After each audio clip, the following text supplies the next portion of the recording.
ناظرین السلام علیکم ورحمۃ اللہ وبرکاتہ۔ ہم نے ایک ایپیسوڈ ایک کلپ ریکارڈ کروایا تھا اور اسے اپلوڈ کیا تھا کہ محمد بن عبداللہ بن حسن یعنی جو حضرت حسن رضی اللہ عنہ کے پوتے تھے نفس زکیہ، ان کے درمیان اور دوسرے عباسی خلیفہ ابو جعفر منصور کے درمیان جو خط و کتابت ہوئی تھی اور جس سے اہل بیت میں سے آل علی اور اسی طرح سے آل عباس کے درمیان ایک شدید قسم کی آپ کہہ لیں کہ اختلافات کا ظہور ہوا اور بعد میں بہت قتل و غارت بھی ہوئی۔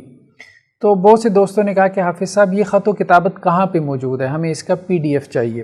تو ہم نے حوالہ دیا تھا کہ یہ تاریخ ابن کثیر میں ہے۔ بعض لوگوں نے یہ بھی کہا کہ جی تاریخ ابن کثیر سے ذرا کسی اور اتھینٹک آپ مصدر کی طرف رہنمائی کر دیں۔ تو دیکھیں جو ہم نے دکھایا تھا آپ کو وہ یہ تاریخ ابن کثیر کا حوالہ تھا، البدایہ والنہایہ جلد دہم، اور یہ پیج نمبر 108 ہے، ٹھیک ہے۔ 145 میں رونما ہونے والے حالات اور واقعات کا بیان، ٹھیک ہے۔ یہ وہ خطوط تھے جو آگے ابن کثیر نے ان کو نقل کیا، لیکن ابن کثیر نے یہ بات کہاں سے نقل کی اور ابن جریر نے پوری طوالت کے ساتھ اسے انتہا تک بیان کیا۔ یعنی ابن کثیر کا بھی اصل میں مصدر جو ہے وہ ابن جریر طبری ہے۔ تو بیسیکلی یہ خط و کتابت جو ابو جعفر منصور کے درمیان ہوئی، جو دوسرے عباسی خلیفہ تھے، اور حضرت حسن کی اولاد میں سے حضرت نفس زکیہ کے درمیان ہوئی ہے، یہ آپ کو ابن جریر طبری میں مل جائے گی۔ ابن جریر طبری کی جو پیدائش ہے وہ 224 ہجری کی ہے، اور یہ واقعہ جو ہے 145 ہجری کا ہے، یعنی درمیان میں کوئی 80 سال کا فرق ہے۔ ابن جریر طبری اور اس واقعے کے درمیان 80 سال کوئی زیادہ فرق نہیں ہوتا۔ اس لیے اس واقعے کی تصدیق کے لیے اتنا کہنا کافی ہے کہ ابتدائی مورخین نے اس واقعے کو نقل کر دیا۔ ابن جریر طبری جیسا مورخ اس نے نقل کر دیا، یعنی آج سے 80 سال پہلے، مطلب قیام پاکستان کا واقعہ آپ کہہ لیں، تو کوئی زیادہ دور کی ہسٹری نہیں ہے۔ تو ابن جریر طبری ایک پرائمری سورس ہے، ان کا اس خط و کتابت کا تذکرہ کرنا بہت بڑی بات ہے۔ پھر ابن جریر طبری سے پہلے بھی اس خط و کتابت کا تذکرہ بعض اہل علم نے کیا ہے، جیسے الکامل کتاب ہے المبرد کی، اگرچہ یہ تاریخ کی کتاب نہیں ہے الکامل، لیکن یہ ہے کہ الکامل والے نے المبرد نے اس خط و کتابت کا ذکر اس لیے کیا کہ اس میں فصاحت و بلاغت تھی، اور الکامل کا جو موضوع تھا وہ یہی لغت ہے۔ یہ دیکھیں، یہ الکامل ہے اور یہ محمد بن یزید المبرد، ٹھیک ہے۔ یہ محمد بن یزید المبرد جو ہے یہ 210 ہجری میں پیدا ہوئی ہے، یعنی ان کے اور اس واقعے کے درمیان فرق کتنا ہے، آپ یوں سمجھ لیں کہ کوئی 65 سال کا فرق ہے، 60-65 سال کا فرق ہے۔ 145 ہجری میں وہ واقعہ ہوا، 210 ہجری میں ان کی پیدائش ہوئی المبرد کی، اور پھر ظاہر بات ہے انہوں نے کتاب کچھ عرصے بعد ہی لکھی ہوگی، تو الکامل جب لکھی ہے تو اس میں انہوں نے اس خط و کتابت کا ذکر کیا۔ اس کے علاوہ آپ تاریخ کی کوئی بھی بنیادی کتاب آپ اٹھا کے دیکھ لیں، ٹھیک ہے، ہم آپ کو دکھاتے ہیں، جیسے یہ ابن مسویک کی کتاب ہے، ٹھیک ہے، یہ ابن مسویک کی کتاب ہے، یہ آپ دیکھ لیں، اس کا تجارب العموم، ٹھیک ہے، یہ تہران سے پبلش ہوئی ہے، اور اس میں بھی آپ دیکھ سکتے ہیں کہ ابو جعفر المنصور کی جو خط ہے وہ محمد بن عبداللہ کی طرف، یہ آگے وہی خط و کتابت ہے، اس کا تذکرہ ہے، ٹھیک ہے۔ اس کے علاوہ آپ تاریخ کا کوئی بھی بنیادی سورس آپ اٹھا کے دیکھ لیں، اس خط و کتابت کا اس میں ذکر ہے، جیسے یہ تاریخ ابن خلدون ہے، ٹھیک ہے، یہ ابن خلدون کی تاریخ، دیوان المبتدا والخبر فی تاریخ العرب والبربل۔ اب یہاں پہ بھی آپ دیکھ سکتے ہیں یہ خط و کتابت یہاں پہ موجود ہے، من عبداللہ امیر المومنین الی محمد بن عبداللہ، ٹھیک ہے، اور وہاں سے شروع ہو رہی ہے، فإنما جزاء الذین یحاربون اللہ ورسولہ ویسعون فی الارض فسادا، ٹھیک ہے۔ ابن خلدون بھی مصدر آ گیا، اور کوئی تاریخ کا مطلب کوئی بھی مصدر آپ کے ذہن میں آتا ہے، جیسے ابھی ہم نے آپ کو بتایا تاریخ ابن کثیر، تاریخ ابن کثیر میں آپ دیکھ لیں، یہ عربی کا نسخہ ہے، من عبداللہ المہدی، کیونکہ وہ اپنے آپ کو مہدی کہتے تھے، محمد بن عبداللہ بن حسن، ٹھیک ہے، تو اور وہ آگے جو ہے وہ آیات وہی آ گئی ہیں، ٹھیک ہے۔ انہوں نے یہ ابو جعفر منصور کو خط لکھا، کس نے اس کا تذکرہ کیا، البدایہ والنہایہ میں امام ابن کثیر نے، یہ بھی تاریخ کی کتاب ہے۔ اس کے علاوہ آپ اب دیکھ لیں اور کوئی کتاب، تاریخ الاسلام ہے امام ذہبی کی، امام ذہبی بڑا نام ہے، ٹھیک ہے، امام ذہبی نے بھی اس کا تذکرہ کیا ہے، یہ آپ دیکھیں امام ذہبی کی کتاب ہے تاریخ الاسلام، ٹھیک ہے۔ تو امام ذہبی نے بھی اس خط و کتابت کا جو ہے وہ ذکر ہمارے سامنے کیا ہے۔ تو کہنے کا مقصد یہ ہے کہ یہ دیکھیں وہی بات، انما جزاء الذین یحاربون اللہ ورسولہ ویسعون فی الارض فسادا۔ تو اگرچہ ٹھیک ہے کہیں کہیں کچھ نہ کچھ جو ہے وہ ہمیں فرق نظر آتا ہے، لیکن یہ ہے کہ اوورآل مضمون جو ہے نا وہ تقریباً تمام مورخین نے اس کا تذکرہ کیا۔ اچھا، کچھ لوگ کہہ رہے تھے کہ جی اردو میں دیکھیں، اگر آپ نے دیکھنا ہو تو ہم نے کہا کہ تاریخ تبری جو ہے وہ آپ کہیں سے بھی ڈاؤن لوڈ کر لیں، یہ ہم آپ کو دکھا رہے ہیں، یہ ہے تاریخ تبری، ٹھیک ہے، یہ دارالاشاعت سے پبلش ہوئی ہے، اس کے 7 والیومز ہیں، ٹھیک ہے، یہ آپ کہیں سے بھی ڈاؤن لوڈ کر سکتے ہیں، اس میں یہ خط و کتابت آپ تفصیل سے جو ہے وہ دیکھ سکتے ہیں۔ ہم نے ڈاؤن لوڈ کی ہوئی ہے، ہم آپ کو تاریخ تبری میں اس کا پیج نمبر اور صفحہ جو ہے وہ دکھا دیتے ہیں تاکہ آپ کو تلاش کرنے میں آسانی رہے۔ یہ دیکھیں، یہ تاریخ تبری جلد 5 ہے اور حصہ 2 ہے۔ اس جلد میں 2 حصے ہیں، ایک حصہ اول ہے، ایک حصہ 2 ہے، اس میں پیج نمبر 148 ہے۔ اس میں یہاں یہ خط و کتابت شروع ہو رہی ہے، ابو جعفر منصور نے محمد بن عبداللہ کی طرف خط لکھا، ٹھیک ہے۔ اب یہاں پہ مقدمہ بھی موجود ہے کہ یہ خط و کتابت کس طرح سے محفوظ ہے۔ تو یہاں پہ دیکھیں، یہ محمد بن بشیر جو ہے نا، یہ اصل میں سرکاری رسائل کا مصحح تھا۔ جیسے آج بھی گورنمنٹس کے ہاں آرکائیو ڈپارٹمنٹ ہوتا ہے، جو خط و کتابت ہوتی ہے حکمران کرتے ہیں، اس کو محفوظ کیا جاتا ہے، تو اسی طرح بنو عباس کے ہاں محمد بن بشیر تھے جو سرکاری سطح پہ آرکائیو ڈپارٹمنٹ میں آپ کہہ لیں کہ جی سیکٹری تھے، تو وہ خط و کتابت کو محفوظ رکھتے تھے، تو ان سے پھر آگے راویوں نے بیان کیا۔ نیز اور ذرائع سے بھی اس خط و کتابت کی تصدیق ہوئی ہے، جیسے عراق کے کاتبوں اور حکم بن صدقہ بن نزار سے بھی ان رسائل کی اصلیت کی تصدیق ملی ہے، ٹھیک ہے۔ ابن ابی حرب وہ بھی ان خطوط کی جو ہے وہ تصدیق کرتا تھا، اس نے بھی یہ بات جو ہے وہ بیان کی ہے۔ تو کہنے کا مقصد یہ ہے کہ یہ تقریباً طے شدہ ہے کہ یہ خط و کتابت جو ہے وہ ثابت شدہ ہے، اس کا ہم انکار نہیں کر سکتے۔ تاریخ کے تمام مصادر نے اس کا تذکرہ کیا۔ یہ وہ پہلا خط ہے جو کہ ابو جعفر المنصور نے لکھا محمد بن عبداللہ کو، یہ اپنے آپ کو المہدی بھی کہتے تھے، اور یہاں پہ وہی بات کہی ہے کہ زمین میں فساد برپا کر رہے ہو، تم نے بغاوت کی ہے، اور ان کی سزا کیا ہے، سولی پہ لٹکایا جائے، ہاتھ پاؤں مخالف سمت سے کاٹ دیے جائیں یا انہیں جلا وطن کر دیا جائے۔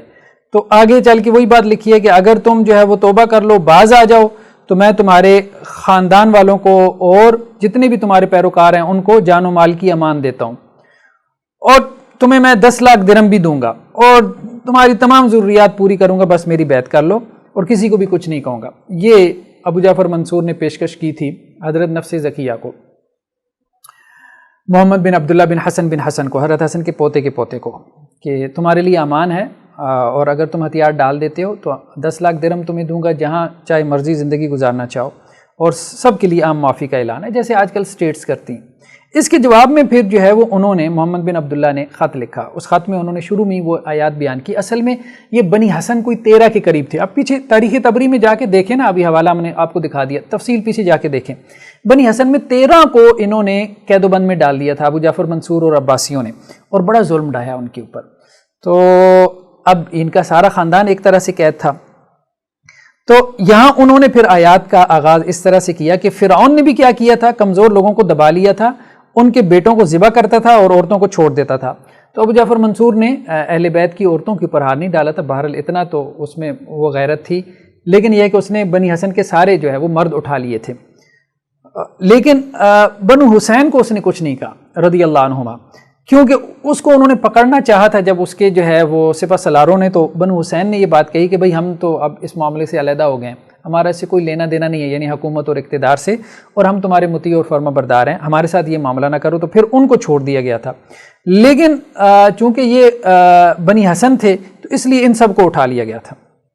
تو اب یہاں انہوں نے اسی بات سے آغاز کیا کہ جیسے فرعون نے جو ہے وہ بنی اسرائیل کے مردوں کو ذبح کیا اور عورتوں کو زندہ چھوڑ دیا، وہی تم ہمارے خاندان کے ساتھ کر رہے ہو، اور اللہ نے جیسے موسیٰ علیہ السلام کو کہا تھا کہ وہ قوت دیں گے اور فرعون جو ہے وہ تباہ و برباد ہو جائے گا، تو ایسے ہی ہمیں اللہ تعالیٰ قوت دے گا اور تم تباہ و برباد ہوگے۔ تو یہ گویا کہ اسی طرح انہوں نے المہدی کا لقب بھی اختیار کیا۔ مہدی کے بارے میں جو حدیثیں تھیں وہ جو ہے انہوں نے اپنے آپ کو اس کا، انہوں نے یا لوگوں نے ان کو اس کا مصداق قرار دیا۔ پھر ساتھ میں کہا کہ جی خلافت ہمارا حق ہے، ٹھیک ہے، ایک بات تو یہ کہی، اور دوسرا اس کے لیے بنیاد جو بنائی وہ وہی ہے کہ ہمارے دادا حضرت علی وصی اور امام تھے، ٹھیک ہے، تو ان کی اولاد کی موجودگی میں تم کیوں کر ان کی ولایت کے وارث بن گئے، ٹھیک۔ تو وہی بات یہ ہے کہ بنی ہاشم کو قرابت رسول صلی اللہ علیہ وسلم سے اسلام لانے میں سبقت اور وہ ذاتی فضیلت حاصل نہیں ہے، یعنی کسی کو بھی بنی ہاشم میں سے جو ہم کو ہے۔ پھر وہی بات کہ رسول اللہ صلی اللہ علیہ وسلم ہمارے نانا ہیں اور حضرت علی سب سے پہلے اسلام لائے، اور اللہ کے رسول کی سب سے افضل بیوی حضرت خدیجہ جو ہے ہم ان کے بطن سے ہیں، اور آپ کی سب سے بہترین صاحبزادی حضرت فاطمہ ان کی اولاد سے ہیں جو جنتیوں کی سیدہ ہیں، اور حضرت حسن حسین جو ہے وہ جوانان جنت کے سردار ہیں، ٹھیک ہے۔ اور پھر ساتھ میں یہ کہا کہ میں اس کا نواسا ہوں جس کا جنت میں سب سے بڑھ کے مرتبہ ہوگا، یعنی اللہ کے رسول، اور اس کا پوتا ہوں جس پر دوزخ میں سب سے سہل عذاب ہوگا، یعنی میں نیکوں میں سب سے بہتر کی اولاد ہوں اور بروں میں جو سب سے کم برا ہے اس کی اولاد میں سے ہوں، تو اس طرح سب سے اعلیٰ جنتی کا فرزند ہوں اور اس طرح سب سے بہتر دوزخی کا پوتا ہوں۔ یہ کمزور بات تھی ان کی، اس کو جو ہے وہ ابو جعفر منصور نے جو ہے وہ پکڑ لیا تھا۔ اب جو ابو جعفر منصور کا خط ہے اس کو دیکھیں، اس نے بات ہی یہاں سے آغاز کی ہے کہ آپ جو ہے وہ فخر کر رہے ہیں اس کے اوپر، حسب نسب کے اوپر، عورتوں کے حسب نسب کے اوپر، تو انہوں نے کہا کہ اگر عورتوں کے حسب نسب کی وجہ سے جو ہے وہ زیادہ حق ملتا یا آخرت میں کوئی مقام اور مرتبہ ہوتا تو سب سے اشرف جو ہے وہ جنت میں کون ہوتی؟ رسول اللہ صلی اللہ علیہ وسلم کی والدہ آمنہ ہوتی۔ تو اب حدیثیں موجود تھیں، ظاہری بات ہے اس نے اس کی طرف اشارہ کر دیا کہ رسول اللہ صلی اللہ علیہ وسلم کی والدہ سے بڑھ کے کس کا جو ہے وہ اشرف نسب ہوگا، یعنی عورتوں میں اگر کسی کا نسب دیکھیں، لیکن کیا رسول اللہ صلی اللہ علیہ وسلم کی والدہ کے لیے وہ فضائل ہیں؟ تو حسب نسب پہ فخر نہ کرو۔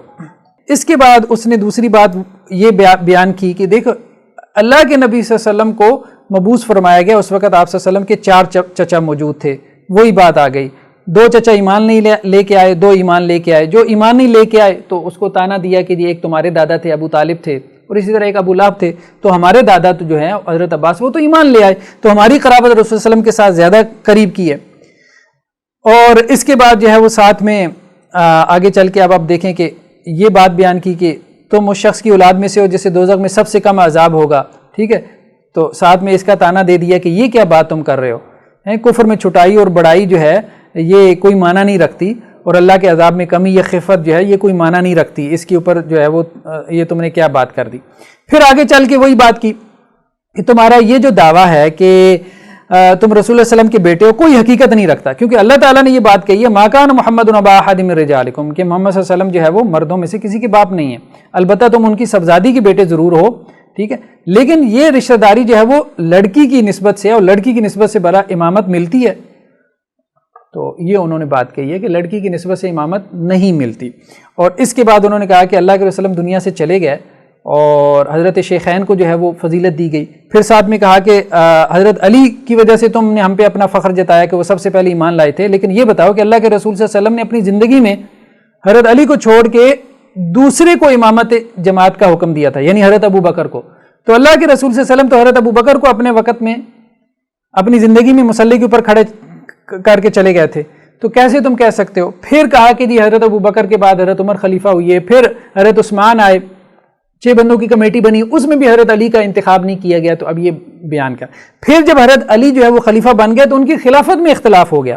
ایک تو یہ کہ طلحہ اور زبیر ان سے لڑائی کی انہوں نے، حضرت سعد نے ان کی بیعت کرنے سے انکار کر دیا، اپنا دروازہ بند کر لیا، پھر حضرت سعد نے معاویہ کی بیعت کر لی، اس کے بعد حضرت علی نے ان لوگوں سے بیعت لینے کے لیے اپنا پورا زور صرف کر دیا، بلکہ جنگ بھی کی جس میں خود ان کے ساتھیوں نے ان کا ساتھ چھوڑ دیا، یعنی اور بعد میں حکومت حاصل ہونے سے پہلے خود ان کی شیعہ جماعت نے ان کی اہلیت پر شبہ ظاہر کیا، یعنی حضرت علی کے ساتھی جو ان کے ساتھ تھے وہ بھی ان کے ساتھ چھوڑ گئے، اور جنہوں نے ان کی سب سے پہلے بیعت کی تھی انہیں بھی ان کی اہلیت کے بارے میں شبہ تھا، تو یہ گویا کہ اس نے پورا ایک مقدمہ جو ہے وہ قائم کیا۔ پھر حضرت حسن کی باری آئی تو اس میں کہا کہ دیکھو انہوں نے چند چیتڑوں اور درموں کے عوض خلافت بیچ دی، جو حضرت معاویہ رضی اللہ عنہ سے ان کی صلح ہوئی تھی، پھر اس کے بعد جو ہے ان کے حوالے اس خلافت کو کر دیا کہ جو اس کے اہل نہیں تھے، یعنی حضرت معاویہ کی طرف اشارہ کیا ہے، ٹھیک ہے، تو کہا کہ اگر اس کے تم وارث بھی تھے نا خلافت کے، تم کو کچھ حق حاصل تھا تو وہ پہلی تم نے روپیہ کے عوض فروخت کر دیا، ٹھیک ہے، مطلب اب اس خلافت میں تمہارا کوئی حق نہیں ہے۔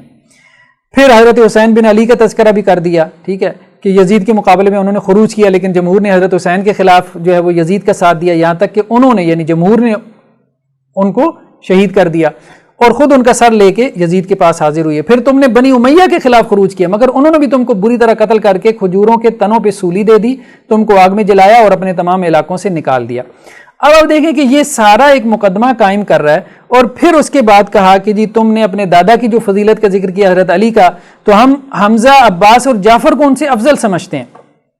مقدمہ یہ قائم کیا کہ حضرت علی کے بارے میں تو اختلاف ہو گیا، ہمارے دادا کے بارے میں یعنی حضرت عباس کے بارے میں، اسی طرح حضرت حمزہ، حضرت جعفر، یہ اللہ کے وسلم کے وہ رشتہ دار ہیں جن کے بارے میں کوئی اختلاف ہوا ہی نہیں ہے، ٹھیک ہے؟ تو اگر تمہارا ایسا خیال ہے تو یہ غلط ہے، کیونکہ ان سب ہمارے بزرگوں نے جب اس دنیا کو خیر آباد کہا وہ اپنی موت مرے، نہ ان کو کسی نے قتل کیا نہ انہوں نے کسی کو نقصان پہنچایا، سب لوگ با اتفاق ان کی بزرگی کے قائل تھے۔ اس کے برخلاف تمہارے دادا ہمیشہ جنگ و جدال ہی میں مشغول رہے، ٹھیک ہے؟ بنو امیہ کا یہ حال تھا کہ وہ ان پر اس طرح لعنت بھیجتے تھے جس طرح کفار اپنی مکتوبہ نماز میں لعنت کرتے تھے۔ ان کی حمایت میں ہم نے مناقشہ کیا اور بنی امیہ کو تمہارے دادا کی فضیلت یاد دلائی۔ تو اب یہ کہا ہے کہ تمہارے دادا کی حضرت جو ہے وہ علی رضی اللہ عنہ کی جو فضیلت کے ہم قائل ہوئے تھے تو وہ اس لیے نہیں کہ حضرت عباس سے ان کو افضل سمجھتے تھے حسب نسب میں یا اللہ کے رسول کی رشتہ داری میں، وہ اس لیے کہ بنو امیہ کے مقابلے میں ہم ان کو افضل سمجھتے تھے۔ پھر کہا کہ جی حضرت عباس رضی اللہ عنہ کو اللہ کے رسول صلی اللہ علیہ وسلم کے دور میں جو ہے وہ سقایا ملا، دور جاہلیت میں بھی حاجیوں کو پانی پلانے کا انہی کے پاس تھا بنو ہاشم میں۔ پھر حضرت عمر کے زمانے میں یہ جھگڑا کھڑا ہوا حضرت علی اور حضرت عباس رضی اللہ عنہما کے درمیان کہ سقایا کس کے حصے میں آئے گا، تو حضرت عمر نے حضرت عباس کے حصے میں جو ہے وہ فیصلہ کیا، ٹھیک ہے؟ اسی طرح ہم جاہلیت اور اسلام دونوں عہد میں زمزم کے مالک رہے۔ اور پھر مدینہ میں جو ہے وہ قحط کے واقعے کا بھی تذکرہ کیا کہ جب قحط پڑا تو حضرت عمر نے جو ہے وہ ہمارے دادا کو یعنی حضرت عباس کو وسیلہ بنایا، حضرت علی کو نہیں بنایا۔ تو یہ دیکھیں اس نے یہ ساری چیزیں تذکرہ کرتے ہوئے جو ہے وہ لمبا چوڑا جو ہے، پھر بدر کے واقعے کا اس نے کہا کہ جی آپ ذکر کرتے ہیں کہ بدر کے واقعے پہ حضرت عباس جو ہے وہ قیدی بن کے گئے تھے، کفار کی طرف سے لڑنے آئے تھے، یہ آپ ہمیں تانا دے رہے ہیں لیکن یہ نہیں دیکھ رہے کہ حضرت عباس کیوں آئے تھے۔ حضرت عباس رضی اللہ عنہ بدر کے موقع پہ اس لیے آئے تھے کہ وہ کفالت کر رہے تھے ابو طالب کی اور عقیل کی، یعنی آپ کے دادا کی کفالت کر رہے تھے۔ تو اگر حضرت عباس کفار کی طرف سے نہ آتے اور انہیں اس کے پیسے نہ ملتے تو وہ ابو طالب اور عقیل کی کفالت نہ کر پاتے رضی اللہ عنہم، تو وہ بھوکوں مر جاتے۔ تو یہ تو ہم نے تمہارے ساتھ نیکی کی تھی، یہ وہ بات جو ہے وہ بدر کے واقعے کی آ گئی، ٹھیک ہے؟ تو وہ کہتے ہیں کہ جی اور اگر عباس بادل ناخواستہ دوسروں کی زبردستی بدر نہ جاتے تو طالب اور عقیل بھوک سے مر جاتے اور ان کو شیبہ اور عتبہ کی دیگیں چاٹنا پڑ جاتی، مگر چونکہ عباس بڑے فیاض کے لانے والے تھے اس وجہ سے انہوں نے اس ذلت سے تم کو بچا دیا اور تمہارے سارے خراجات خود برداشت کیے۔ پھر جنگ بدر میں بھی انہوں نے عقیل کا فدیہ دے کے اسے رہا کرایا۔ اب تم کس بات کی وجہ سے ہمارے مقابلے میں فخر کرتے ہو؟ کفر کے زمانے میں ہم تم سے بڑے تھے اور ہمارا ہاتھ اوپر تھا، ہم نے تم کو فدیہ دے کے قید سے رہائی دلوائی، جو مکارم اور شرف ہمارے آبا کو حاصل ہوئی وہ تم کو نہیں ملے۔ ہم خاتم الانبیاء کے وارث بنے، ہم نے تمہارے خون کا عوض طلب کیا اور اسے لے لیا حالانکہ تم خود اس کے حاصل کرنے سے عاجز رہے۔ تو یہ وہ اصل میں خط تھا، اس کو روک روک کے آپ پڑھیں، اس کو سٹڈی کریں انشاءاللہ۔ ابھی تو یہ ایک خط آیا ہے، ہم اس پہ تفصیلی گفتگو کریں گے، لیکن ہم نے وہی بات کہی ہے جو پہلے بھی نصیحت کی ہے۔ یہ سب اس لیے نہیں ہے کہ ہم جو ہے وہ آل علی کے اوپر تان کرنا شروع کر دیں یا آل عباس کو برا بھلا کہنا شروع کر دیں، نہیں، ہم نے یہ کام نہیں کرنا۔ ہم نے صرف یہ کہنا ہے کہ جن کتابوں سے جو ہے وہ مرزا صاحب بنو امیہ کے بارے میں چیزیں نکال کے لاتے ہیں، انہی کتابوں میں اہل بیت کے بارے میں بھی، بنو ہاشم کے بارے میں بھی، آل علی کے بارے میں بھی، آل عباس کے بارے میں بھی بہت کچھ موجود ہے۔ وہ مواد بھی اگر سامنے آ جائے گا تو اس سے کوئی فائدہ نہیں ہوگا، کوئی فائدہ نہیں ہوگا۔ تو اس مواد پہ بحث کرنے کی ضرورت نہیں ہے، اپنے پرسنلی اپنے طور پہ تاریخ کو سٹڈی کر لیں، پڑھ لیں، اس میں کوئی حرج والی بات نہیں ہے۔ لیکن یہ ہے کہ جی آپ اس کو لوگوں کے اندر بیان کریں اور اس سے نیگیٹیوٹی لوگوں کے اندر پھیلائیں، منفیت پھیلائیں اور اس کے اوپر پھر جو ہے وہ چٹکلے چھوڑیں، تبصرے کریں، ٹھیک ہے؟ تو وہ مناسب نہیں ہے، وہ بالکل غیر مناسب بات ہے۔ تو اللہ سے دعا ہے کہ اللہ تعالی ہمیں سمجھ کی توفیق عطا فرمائے۔ السلام علیکم ورحمۃ اللہ وبرکاتہ۔